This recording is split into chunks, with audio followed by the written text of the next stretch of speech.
నమస్తే, జై శ్రీరామ్, భరత్ మాతాకి జై, వందే మాతరం. నేను మీ విలాసాగరం రమేష్. ఈరోజు 25 మార్చ్ 2026 బుధవారం సాయంత్రం 7:33 వీడియో చేస్తున్నా. తిరుపతికి ఆన్ ద వేలో ఉన్నా సార్. అయితే నిన్నటి నుంచి చూస్తున్నా, ప్రతి పెట్రోల్ పంపుల నో స్టాక్ బోర్డులు అండ్ ఏదన్నా పంపుల డీజిల్ పెట్రోల్ ఉన్న పంపులల్లో కిలోమీటర్ వరకు లైన్లో జనాలు ఉన్నారు. అయితే మన బ్యాడ్ లక్ ఏంటంటే, మనోళ్ళు సోషల్ మీడియా వచ్చే వార్తలు వాస్తవాలు తెలుసుకోకుండా అవసరానికి మించి మనకు కావాల్సిన ఐటెంలు తెచ్చి ఇంట్లో పెట్టుకున్నాడు. పెట్రోల్ పంపులలో డీజిల్ పెట్రోల్ దొరుకుతలేదని పుట్టిగానే ఏదన్నా వాళ్ళన్న సోషల్ మీడియాలో ఒక పెట్రోల్ పంపులో ఏదైనా వీడియో తీసి పెట్టంగానే రాష్ట్రం అంతా అదే పరిస్థితి ఉందని భయపడి, ఇప్పుడు నా బండ్లే ఫుల్ ట్యాంక్ డీజిల్ ఉంది సార్. నేను ఒక క్యాన్ 20 లీటర్ల క్యాన్ పెట్టుకుపోయి, ఈ ఫుల్ ట్యాంక్ కాక నాకు ఇంకొక 20 లీటర్లు ఎక్స్ట్రా నేను పెట్టుకుంటే ఏమవుతుంది? నాకు అవసరం లేకుండా నేను పెట్టుకుంటున్నా గట్ల. దానివల్ల ఏమవుతుంది? పెట్రోల్ పంపులలో ఉన్న పెట్రోల్ డీజిల్ అంతా అయిపోతుంది. వాస్తవానికి ఏం జరిగిందంటే, యుద్ధం జరగడానికి ముందు, యుద్ధం జరిగిన తర్వాత, యుద్ధం జరగడానికి ముందు ఏం చేసిందంటే, ఇండియాలో ఉన్న పెట్రోల్ పంపులకు సబ్సిడీ ఇచ్చింది. సబ్సిడీ అంటే, ఇప్పుడు ఒక 4 ట్యాంకర్లు మనం బుక్ చేసుకుంటే, మనం 2 ట్యాంకర్ల పైసలు ఫస్ట్ కట్టి, ఇంకో 2 ట్యాంకర్లు అయ్యి మనకు వాళ్ళు ఆఫ్టర్ మన సేల్ అయినాక ఇచ్చుకోవచ్చు. ఇది ఇన్ని రోజులు నడిచింది. ఎప్పుడైతే యుద్ధం స్టార్ట్ అయిందో, యుద్ధం స్టార్ట్ అయిన నుంచి వాళ్ళు కూడా అక్కడ బ్యారెల్ రేటు పెరిగింది కాబట్టి పేమెంట్ చేయాలి. సో ఈ సబ్సిడీ బంద్ చేసి, మీరు ఎవరన్నా పెట్రోల్ డీజిల్ కొనుక్కుంటే మాత్రం పేమెంట్ ఇచ్చి కొనుక్కపోరని సిస్టమ్ పెట్టిరు.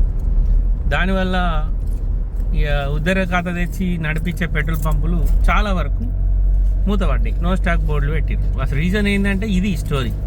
నో స్టాక్ బోర్డు పెట్టే వరకల్లా యుద్ధం జరుగుతుంది, నిజంగానే పెట్రోల్ డీజిల్ దొరకదేమో అని భయపడి జనాలు ఇంకా పెట్రోల్ పంపుల కాడ లైన్ కట్టిరు. దానివల్ల ఈ న్యూస్ మెల్లమెల్లగా రాష్ట్ర వ్యాప్తంగా, దేశవ్యాప్తంగా, మొన్న సిలిండర్లకు కదా, సిలిండర్లు దొరుకుతలేవు, అయిపోయిందంటే ఒకటి కావాల్సిన వాళ్ళు 4 బుక్ చేసుకుంటారు. అవగట్ల సేమ్ పరిస్థితి. అదేం లేదు, ఇండియాలో డీజిల్ పెట్రోల్ ఫుల్ ఉంది, ప్రాబ్లం లేదు. ఒక సంవత్సరం దాకా మనకు ఎలాంటి ఇబ్బంది ఉండదు. మనకు యుద్ధంతో సంబంధం లేదు. మనం ఒక ఇరాన్, దుబాయ్, సౌదీలో కొనం డీజిల్ పెట్రోల్, ఇంకా వేరే దేశాలలో కూడా కొంటాం. అవి చాలామందికి తెలియక వార్తలలో వచ్చే న్యూస్లు చూసి, సోషల్ మీడియా వలన పోస్ట్ పెట్టంగానే ఆ పోస్టులు చూసి భయపడి, అవసరం లేకున్నా కానీ క్యాన్లు తీసుకుపోయి క్యాన్లలో నింపుకున్నాడు, బండ్లలో నింపుకున్నాడు. మనకు ఎంత అవసరమో గంతే తీసుకోరు సార్. పెట్రోల్ పంపుల గురించి భయపడాల్సిన అవసరం లేదు. అది ఏదైతే ఉద్దర తెచ్చి దంద చేసే పెట్రోల్ పంపులు ఉంటాయో వాళ్ళకు మాత్రమే ఈ ప్రాబ్లం.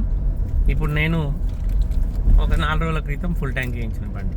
నేను ఢిల్లీ నుంచి వచ్చినాక వెంటనే ఫుల్ ట్యాంక్ వేయించి, ఈరోజు ఉదయం ధర్మపురి పోయినాం, మొన్న కరీంనగర్ పోయినాం, లోకల్లో తిరిగిన.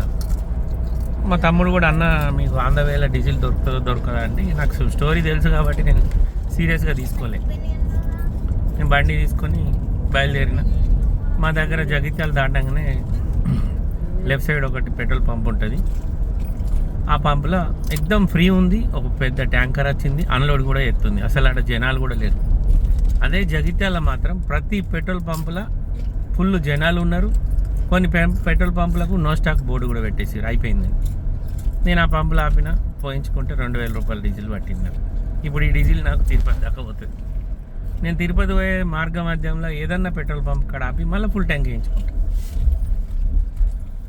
గట్లుండాలి. కానీ మనం సోషల్ మీడియాలో వచ్చిన వార్తలకు భయపడి, ఇక పెట్రోల్ పంపులలో పెట్రోలే దొరుకుతలేదని ఎగబడిపోయి అవసరానికి మించి కొనుకొచ్చుకొని, అంటే ఆ వార్తను నమ్మి మనోళ్ళు భయపడి ఇబ్బంది పడుతున్నారని నా అభిప్రాయం. అదంతా ఏం లేదు సార్.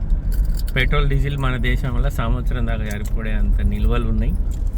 మన దేశంలో కొన్ని టన్నుల పెద్ద పెద్ద గోడాంలల్లో మస్తు స్టాక్ ఉంది. భయపడే అవసరం లేదు. ఒకవేళ ఆ యుద్ధం కంటిన్యూ ఉన్నా మన రష్యా నుంచి వంకచ్చుకుంటాం. ఇంకా కొంచెం రేటు పెరుగుద్ది కావచ్చు, పెరుగుతాయి. ఇప్పటికైతే రేటు పెరగలేదు. ప్రపంచ దేశాల అన్ని దేశాలలో రేట్లు పెంచారు, కానీ ఒక్క మన భారతదేశంలో మాత్రం పెరగలేదు. ఇక అది మన అదృష్టం అనుకోర్రి. ఇప్పుడు పెరిగితే ఇంకా ప్రతిపక్షాలు దీని మీద ఏం మాట్లాడతాయో, కానీ ఇప్పటివరకు అయితే పెరగలే. గ్యాస్ గురించి కూడా భయపడాల్సిన అవసరం లేదు, గ్యాస్ కూడా దొరుకుతుంది. సో చాలామంది ఆ అపోహలు ఉన్నారు. పెట్రోల్ పంపులకు డీజిల్ ఇవ్వకపోవడానికి కారణం ఏంటంటే, ఎవరైతే క్రెడిట్ పెట్టి తెచ్చుకుంటారో ఆ క్రెడిట్ సిస్టమ్ బంద్ చేసింది. దానివల్ల ఇన్ని రోజులు క్రెడిట్ మీద నడిపించిన పంపులు ఇప్పుడు నో స్టాక్ బోర్డు పెట్టినాయి. ఇంకంతే తప్ప డీజిల్ ఉంది, పెట్రోల్ ఉంది, ఇబ్బంది పడే అవసరం లేదు సార్. బిందాస్గా మీరు మీ పనులు చేసుకోరు. పెట్రోల్ పంపులో గంటలు టైం వేస్ట్ చేసుకోకూరి. దొరుకుతుంది పెట్రోల్, డీజిల్, ఇబ్బంది లేదు. ఈ విషయం కొంచెం మందికి అని ఉపయోగపడుతుందనే ఉద్దేశంలో వీడియో తీసిన. ఓకే సార్, నమస్తే, జై శ్రీరామ్.